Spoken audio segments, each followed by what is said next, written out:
Hey guys, I hope this finds you well and somewhat enjoying your digital learning experience so far.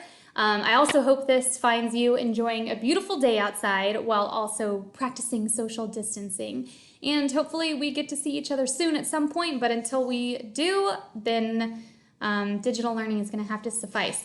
Now, I have gotten several frequently asked questions sort of going over the same thing. So I wanted to make a quick little video to address some of those questions and hopefully clear up some things that might be confusing to you.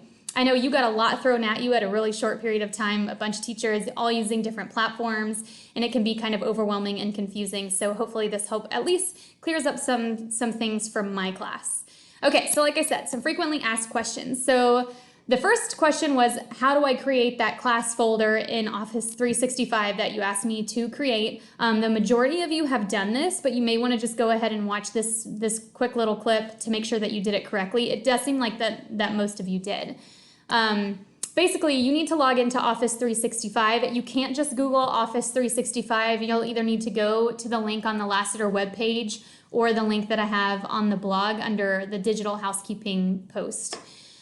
Your username for Office 365 is going to be your student email address that was assigned to you by the county. For most of you, that is your first name dot your last name at students.cobk12.org. But if you have a really common last name, like if your name was John Smith, then you probably have some numbers with your name as well. So if you're not sure what your student email address is, you can actually log into Student View and you can click on username identification, and that will tell you what your email address is. And then your password is your normal password that you would use to log into computers at school.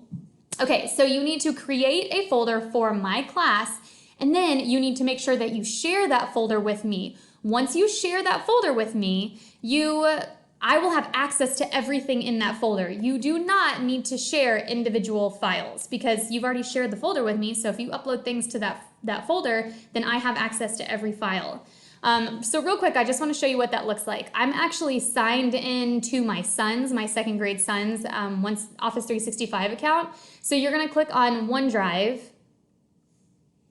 to create your folder, and you're going to click New Folder, and the directions that I gave you were to use your first name, last name, so Justin Bieber, first period, honors anatomy. So give a folder with your name and what class you're in. Here, Ethan, you want to come say hi? Hello. Ethan says hi. Okay, now go away. Okay, I'll tell you what to do in just a second. Okay, so now you made your folder, so now you need to share everything in that folder with me. So you see these little dots right here? You're going to click on those dots and you're going to click share. And you want to find my name, Meredith Koster. There's me.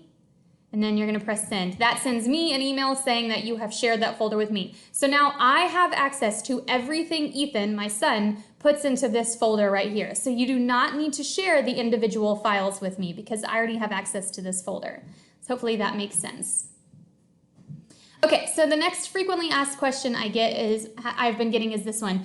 I can't print those papers for some reason, so is there a way for me to type directly in the PDF? If you have Adobe Acrobat, the easiest thing to do is to click the button that says Fill and Sign. Then you can type directly on the PDF itself. If you don't have Adobe Acrobat, then the best thing to do is to go to a website like Kami, K-A-M-I. It's free, it's super easy, and basically it lets you download this additional tool that allows you to be able to edit a PDF. There are so many PDF editor websites. Just Google PDF editor website and you can find one. But I'll show you what it looks like in Adobe Acrobat if you want to fill and sign in the document directly. But that way you don't have to worry about printing things out, and you can just... So here's the unit that we're working on in anatomy. Let's say you want to write on this document right here, the Digestive System Web Quest. It says open in Acrobat, fill and sign. And then you basically just start clicking wherever you want to type. Okay? And then you can download that and it will have your work in there, and then you can upload that to your folder. Okay, some of you are saying, I would rather print the assignment and then write my answers by hand, but how do I go about getting that work uploaded to my folder? My biggest suggestion would be to download a PDF scanner app. A super easy one is called Genius Scan.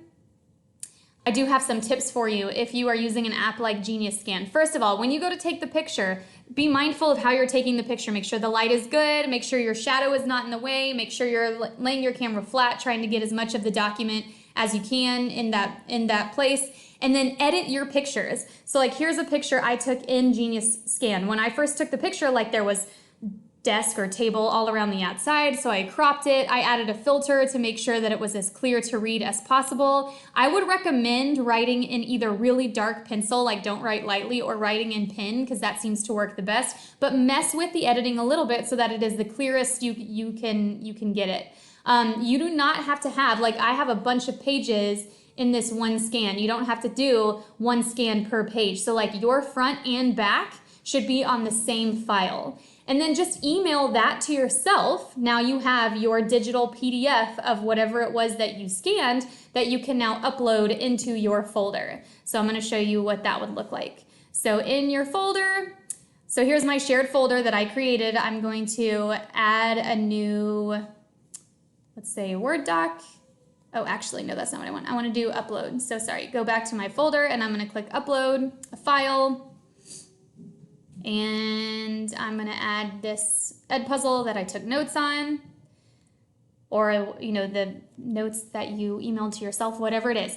My other piece of advice to you is make sure that this is a name that is very clear for you to see and for me to see and for us to quickly know what is in your folder and what is missing. So if you need to rename something, like this file right here, I don't know what document it is, so I'm going to rename it. Click on those three little dots, and this is my video lecture notes on the urinary system.